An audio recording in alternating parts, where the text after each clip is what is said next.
الحمدللہ عز و جل شعبہ روحانی علاج کے تحت ایک سروس ای میل استخارہ کے نام سے کام کر رہی ہے، جس پر ماہانہ کم و بیش 16,000 کے قریب اسلامی بھائی اور اسلامی بہنیں بذریعہ ای میل استخارے کرواتے ہیں اور اپنے مسائل کا حل پاتے ہیں الحمدللہ عز و جل۔ امیر اہل سنت دامت برکاتہم العالیہ کی خدمت میں ایک سوال عرض یہ ہے کہ لوگ جو استخارہ کرواتے ہیں ایک ہی استخارہ کئی مرتبہ استخارہ کرواتے ہیں اور مختلف جگہوں سے بھی کروا رہے ہوتے ہیں، تو امیر السنت سے عرض یہ ہے کہ یہ ارشاد فرمائیے کہ ایک استخارہ کروانے کے بعد جب اسی چیز کا دوبارہ استخارہ کروانا ہو تو کتنے ٹائم کے بعد، کتنے وقت کے بعد یہ استخارہ کروانا چاہیے؟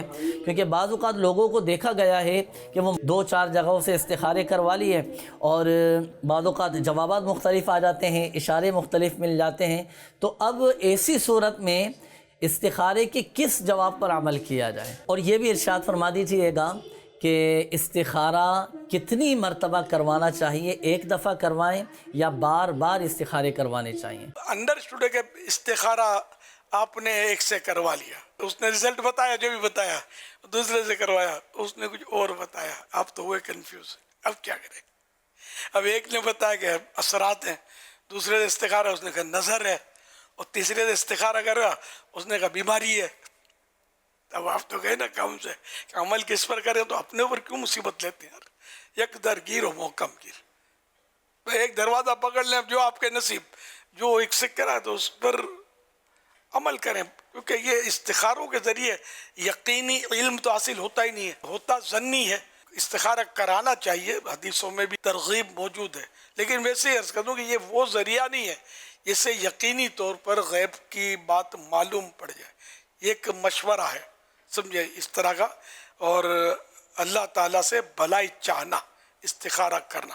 اب یہ حدیثوں کے استخارے تو عام طور پہ عاملین کرتے نہیں ہیں، یہ اپنے اپنے حساب سے کئی طریقے رائج ہیں، وہ چل رہے ہوتے ہیں، تو اس لیے وہ ایک ہی طرح کریں، اور پھر یہ کہ کچھ عرصے کے بعد دوبارہ کروانا، یہ بھی مطلب سے وہ استخارے مفت ہوتے ہیں نا، تو اس لیے کرواتے ہیں۔ تو اس لیے استخارہ بھی ایک سے کروانا یہی مفید ہے۔ ڈاکٹر بھی ایک ہی ہو جس سے علاج کروائیں، کہ ڈاکٹر کو ہماری طبیعت پتہ چلے کون سی دوا چلتی ہے کون سی نہیں چلتی۔ بابا جی بھی ایک ہی ہو کہ اس کو ہماری کیفیات پتہ ہوتی ہیں، کہ ہمارے کو کوئی تکلیف بھی ہوتی ہے یا ہم وہم کے مارے دوڑے پھرتے ہیں۔